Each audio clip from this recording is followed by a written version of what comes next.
Hello crazy people. In this video I'm going to show you how I created this composition here, step by step, from shooting to editing. Let's do it. Before going to Photoshop and start my composition, I had to take a portrait of myself. So I wanted that portrait to be very symmetrical, which was really challenging for me. I used my 90mm macro lens and the aperture was 5.6, ISO 100. I set up my Godox light just on the top of the camera with a beauty dish and a diffuser. I took a lot of shots using Imaging Edge from Sony, but to be honest, I was not happy with any of them.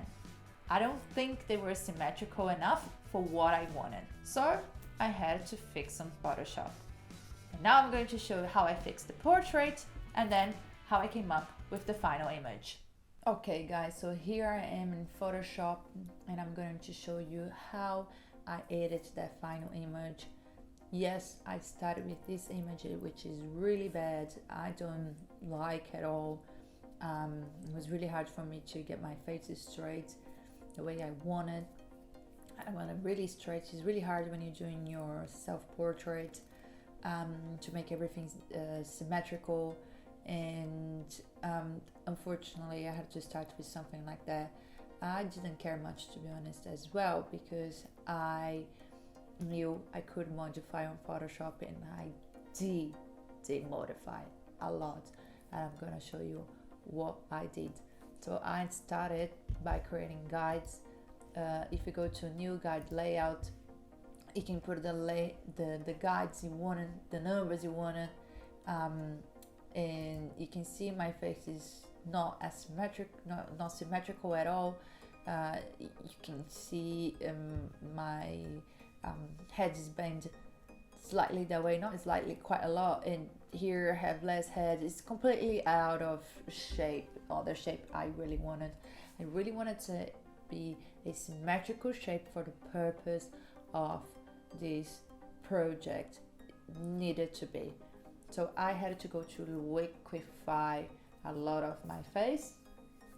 For you that don't know, if you go to filter, you go to liquify, and here in liquify you can do everything you wanted to do with your face, like here, eye size, height, width, tilt.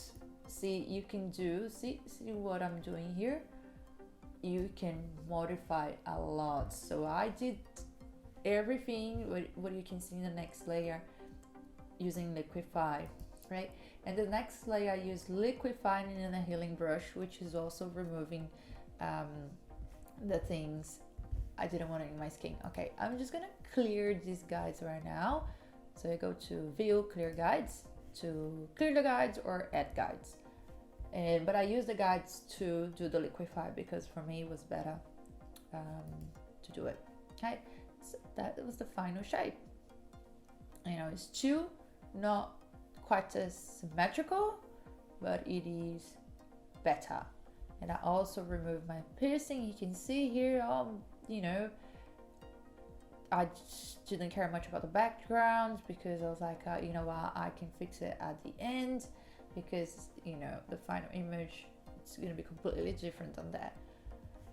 Then I did the frequency separation in order to make my skin a bit smoother. However, I do think with the healing brush already, it's a lot of difference. I'm just going to show you before and after again. Even the little hairs that I have here, it's too heavy here, it's too many. I removed with healing brush, so you can do a lot using healing brush. Okay, and healing brush is just here, amazing tool.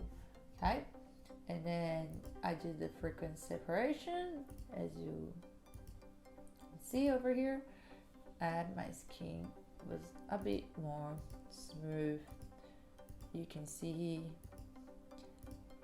And then after the frequency separation, I did burning dodge, which is my favorite tools. I love that so much. and I burn and dodge a lot, like this area of my face using the burning tool. This one, the burn tool, is for the shadows, make shadows better. Eyes here, browns, which are having a horrible shape, and the dodgy tool, you use this one here, you use for highlights, even to remove like dark spots in your skin, even like you know, when you have dark circles around your eyes, and to make your eyes popping a little as well. That's how was done with the burning dodge. So show you the difference. That's before and that's after burning dodge.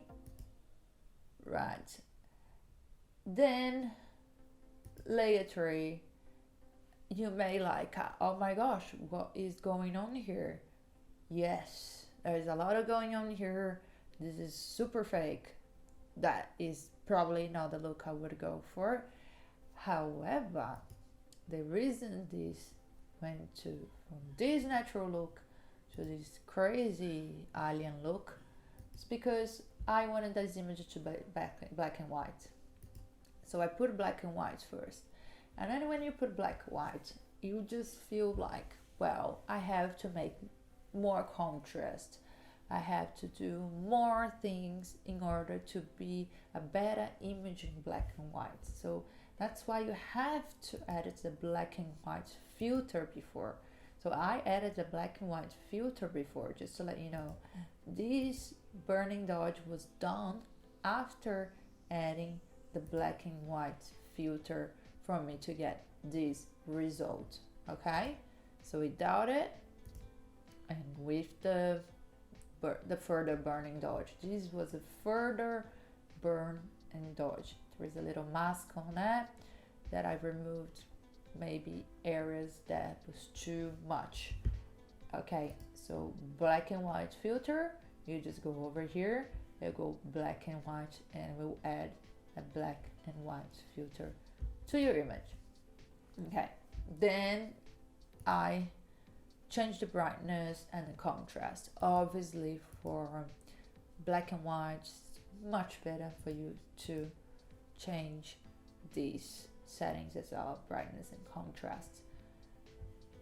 And that I removed the vignettes because I didn't like it, because I added vignettes afterwards, and then I added back because I used this image here to do my collage, and this one was just the final image for whatever, a portrait, whatever I wanted to have in my portfolio. Okay, so in order to do the collage, I used the guides. The guides are your best friends to do this montage. Okay, so you go here, and I believe I use 30 columns and 0 rows. And then I start to go, you go with your marquee tool, the rectangular one, please. And then you start to get pieces of your image, you know, with the marquee tool is beautiful, with the guides as well, because it snaps to the place you want that to snap. See, it's really good. And then you just go and Control C and Control V in another layer. So I create another layer. This layer here, it's a different size because I want a different size in order to be to fit. And then I start to copy and paste. I'll tell you later why I added a curve later, okay? In each one of the pieces of my portrait. So I just did a copy and paste, and I slightly moved them, you know, up and down. So just getting the same sort of size. In some of the places I decide to do a bit bigger. It's your call. All right, so I start to paste, and you can see here, because I moved this one up, I was getting, you know, a transparency here, which I fixed later. I will show you how. And paste, copy and paste, copy and paste, copy and paste through the guides. So I was coming back here, getting the piece I want, the part I wanted to,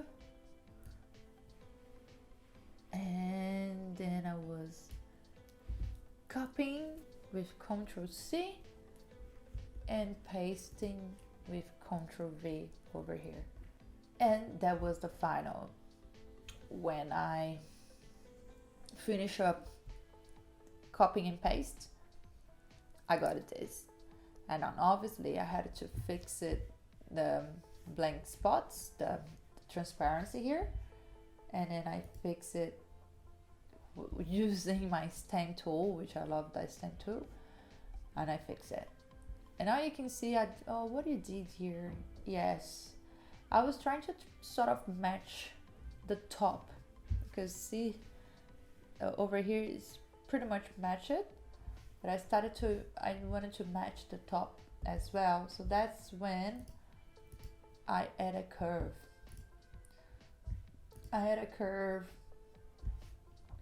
in each one of the ones I wanted to fix it, and I went to the spots I wanted to fix it, and I just put the highlights up a little, and it would be a bit brighter. And then I got into where I sort of wanted, like that is pretty much matched. Still you can see, but I don't care. Just wanted to match as much as I could. And then voila, this is the final image with a vignette that I wanted to add the corners, and that was what I got from my super liquefied portrait here. I'm gonna clear the guys again. So this super liquefied portrait became a really nice collage. That's it, guys. I hope you enjoyed this video. Don't forget to like and to subscribe to my channel, and next week I'm back with another composition. See you later. Bye.